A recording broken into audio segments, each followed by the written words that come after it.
Hey guys, what's up? I hope you are having a fantastic day and welcome back to my channel. Now this is a video you all have been waiting for. This is the video over black-eyed children and white-eyed children. We are going to go more in depth about what exactly they are, some stories about both of them, and then discuss a little bit of the differentiating things that make black-eyed children and white-eyed children different, but what also makes them the same. But before we dive into today's topic, go ahead and click that like button and subscribe if you already haven't. Also check me out on all of my other social medias, so that way you are a little bit more connected with the little spooky community that we have going.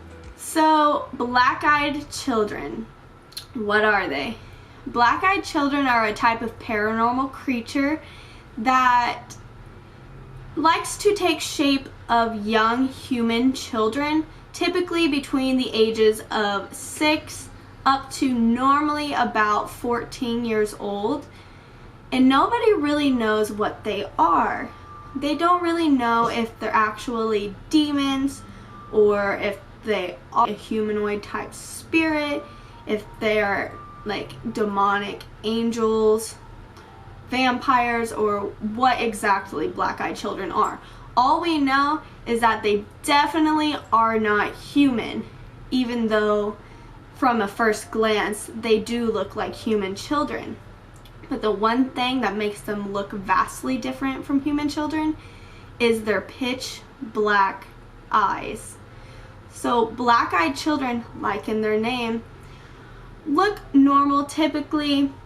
They almost look sickly with very, very pale skin and then dark hair, and their eyes are solid black. A lot of people say that it doesn't even look like there's anything where their eyes should be at. It just looks like dark black void holes in their head. Black-eyed children have been seen around for a really long time, but didn't really come to the attention of the paranormal community until a man named Bethel, who was a very respected journalist, wrote about his encounter with two black-eyed children. So how Brian had described his experience was that he was going out in town later at night, so when it was dark, in order to cash a check. And he had stopped by a local theater under the light of a lamppost where he stopped in order to write his check. He said that whenever he pulled into the parking lot, there was hardly any cars there. There really wasn't anybody around at all. And he stopped, pulled his check out, and within a few seconds, that's when he heard. And he looks over at his window, and there are two young boys. And he described them as being approximately between the ages of 10 to 14. One being slightly taller than the other, and he described them as looking very pale, one with dark hair and the other one with being really pale but also had a little bit of freckles going on with red hair.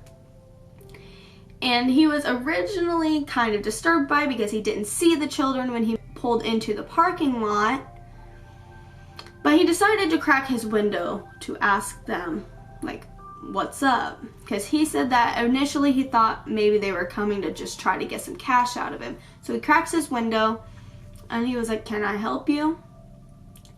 And the children were like, "Can you invite us in the car and take us to our mom's house? We forgot our money for the movie." And he was like, "Oh, what movie are you seeing?" And they told him what movie they were seeing.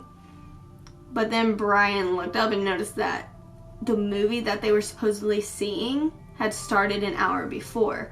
So it would make no sense why the kids were just now like getting to the movie. And the fact that if he took them home and brought them back, they would only be seeing about 20 minutes of the end of the movie anyways. So that was the first thing that he thought was really weird. And He said he got a very, very frightening feeling and just this overwhelming sense of terror when looking at the children after they started speaking to him.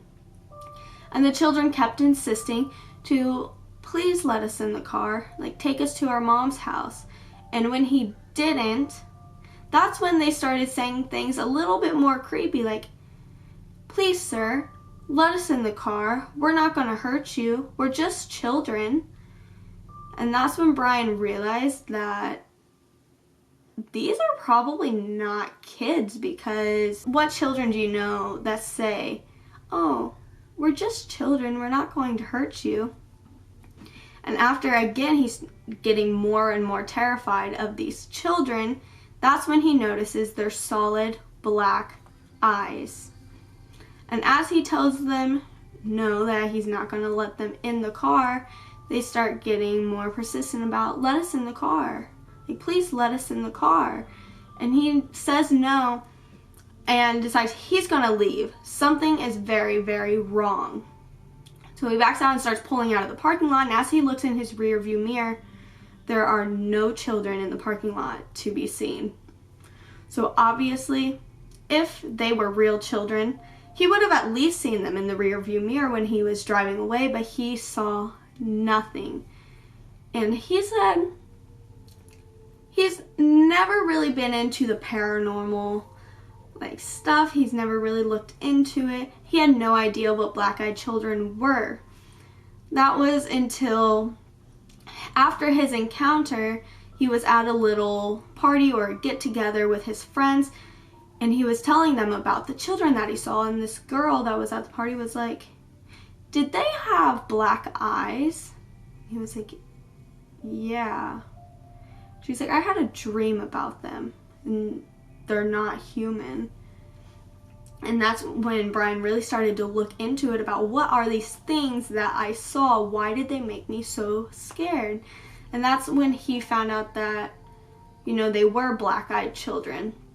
A lot of people think that Brian made up the urban legend about black-eyed children, but there are accounts and cases of black-eyed children dating back all the way to the 50s, let alone any cases that weren't actually documented, because if you think about those times and older times, like before the 50s, people didn't talk about the paranormal. It wasn't something that people openly discussed or talked about like how we do in today's society. So who knows how far back cases of black-eyed children actually go.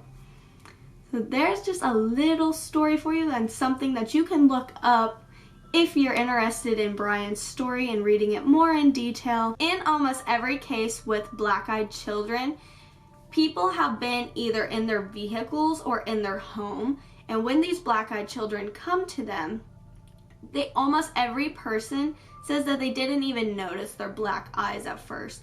All they normally notice is that typically they're in straggly clothes that don't go with the weather. So it could be like the middle of winter, and yet they're wearing shorts or short-sleeved shirts and things that just don't go along with what the weather is. And the black-eyed children will come to you if you're in your vehicle and knock on your window and ask you, hey, will you give us a ride? Let us in the door. Versus if they come to your house and they knock on the door and you answer, their story changes to something along the lines of, can we use the bathroom? We need to use your phone to call our parents. Come on, please. We're scared. Please let us inside. And everybody who has seen them and heard these children said that there's this very, very overwhelming sense of just fear, terror, of being super anxious and just scared.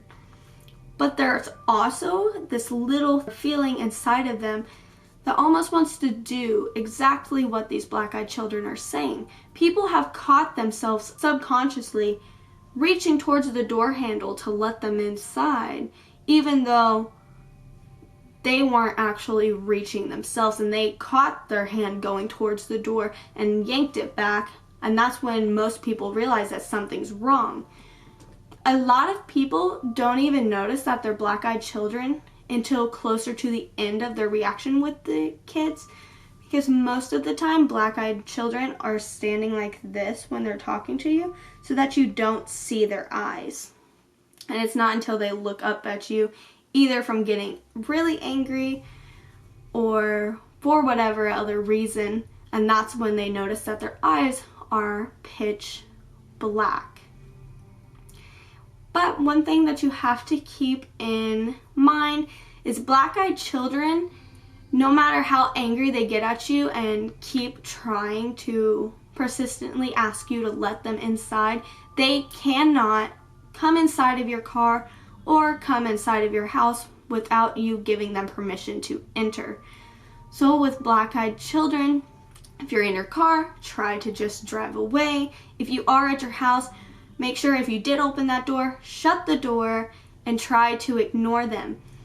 Many accounts say that when you do shut the door and try to ignore them, these black-eyed children will start screaming and yelling for you to let them inside, sometimes even snarling and scratching at the door.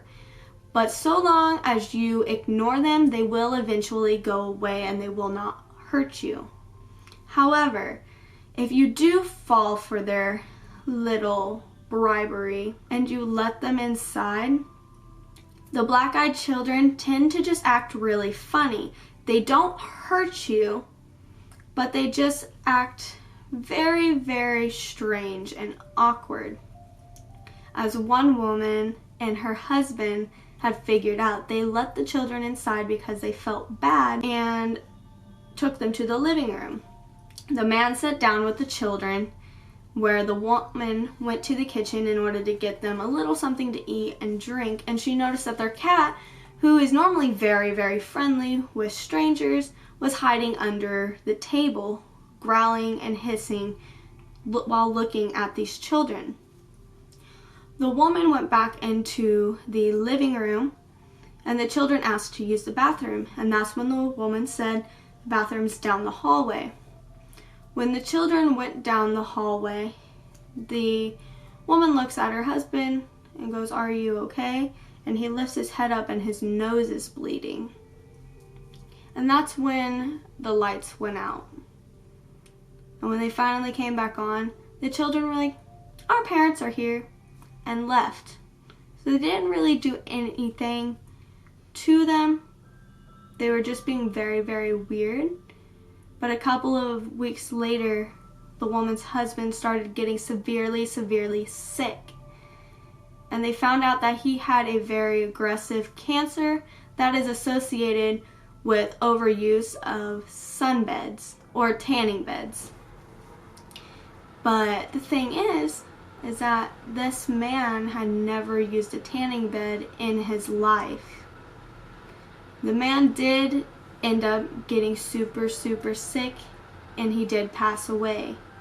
And the last that anybody's heard from the woman is that she has been experiencing a lot of the same nosebleeds as her husband, and also started getting very, very sick, and nobody's heard from her since then. So it's really scary. So people say that if you let black-eyed children in your house, they're not going to initially hurt you when they come in, but they set a curse on you so that after they leave, you start getting very, very sick and you will eventually die. So that's why you always want to tell them no and ignore them and do not invite them in, because if you don't invite them in, they can't put that curse on you and you will not die. Now, as I had said with the black-eyed children, they cannot come inside unless you invite them. But that is not the case with white-eyed children. So white-eyed children, similar to black-eyed children, are also a demonic type of paranormal creature. Nobody knows exactly what they are. If they are demons, if they are like evil angels, if they're vampires, or some people think that they are more evolved forms of black-eyed children. And with white-eyed children, you never get a knock on the door. White-eyed children, you just all of a sudden notice them appear in your house. As one man had said, it's like the child just came out of nowhere at the end of the hallway, looking at him, absolutely expressionless, not angry, not sad, not happy, just straight-faced with a look with the solid white eyes. People who have encountered white-eyed children said that they just kind of started having a conversation with the children, and it wasn't until a couple of minutes later that they noticed that they've been having a conversation with the white-eyed children, but the children never moved their mouth. So they were using telepathic communication in order to communicate with the victim within their own head. With white-eyed children, so not only do they just show up or communicate in your head, every single person who has ever seen a white-eyed child, by the way, they do travel alone. So unlike with black-eyed children that typically come in pairs, white-eyed children are almost always seen by themselves. But every single person who has seen a white-eyed child has either died themselves or shortly after somebody that they were close to dies. This is where white-eyed children have gained the name of the angels or messengers of death, or the demons of death, because they come to you and people believe that they're warning you that your time is coming, or somebody close to you, their time is coming, and then the children will eventually just leave on their own. Here's the difference between the white-eyed children and the black-eyed children. When black-eyed children finally go away, you typically will not see them again. White-eyed children, no, that is not the case. So white-eyed children, after they initially leave, after coming to you, you will see them all the time, either standing in fields watching you. When you're driving down the road, you'll see them on the sidewalks, again, watching you. Sometimes they'll be at your window, again, just watching you. They just keep like tabs on you until finally you die or that close relative dies, which is very, very scary, because who would want to see these little demonic children every day, basically all the time, until you die? That would be just extremely, extremely terrifying. Now with white-eyed children, there's not as much information known about them as black-eyed children, but both phenomenons, both black-eyed children and white-eyed children, have become more and more popular in recent years, with the amount of sightings of these children going up more and more and becoming more popular around the world. So it's not like they're only prominent in America. They've also been seen in the UK and other parts of the world. Now, some people had asked me on my TikTok videos, how can you protect yourself from a black-eyed child or a white-eyed child? With black-eyed children, if you see one, tell them no and ignore them until they go away, and you will be fine. With white-eyed children, since there is not a whole lot of information truly known about them, and they're so rare to see, everybody who's seen one, again, has died, or somebody close to them ends up dying.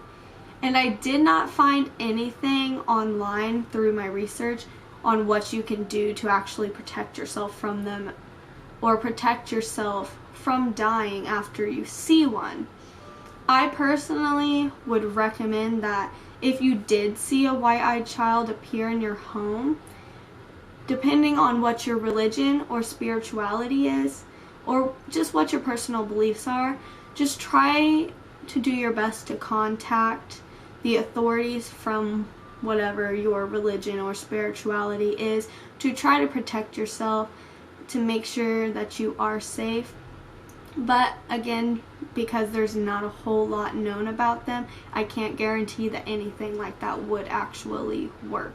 So that was your guys' short story for today about black-eyed children and white-eyed children. I hope you all enjoyed, And if you would like, please give me a like, subscribe, turn that notification bell on, and comment down below what you think about black-eyed children and white-eyed children. What do you believe that they are? Do you think they're demons?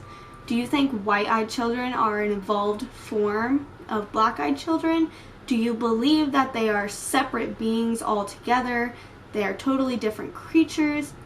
Do you think that they are simply human children that have been possessed by something evil? What do you guys think about them? Also, which one do you think is more terrifying? Would you be more scared to see a black-eyed child? Or would you be more scared to see a white-eyed child? Let me know down in the comments. I truly do appreciate all of your feedback. So until next time, y'all have a great day.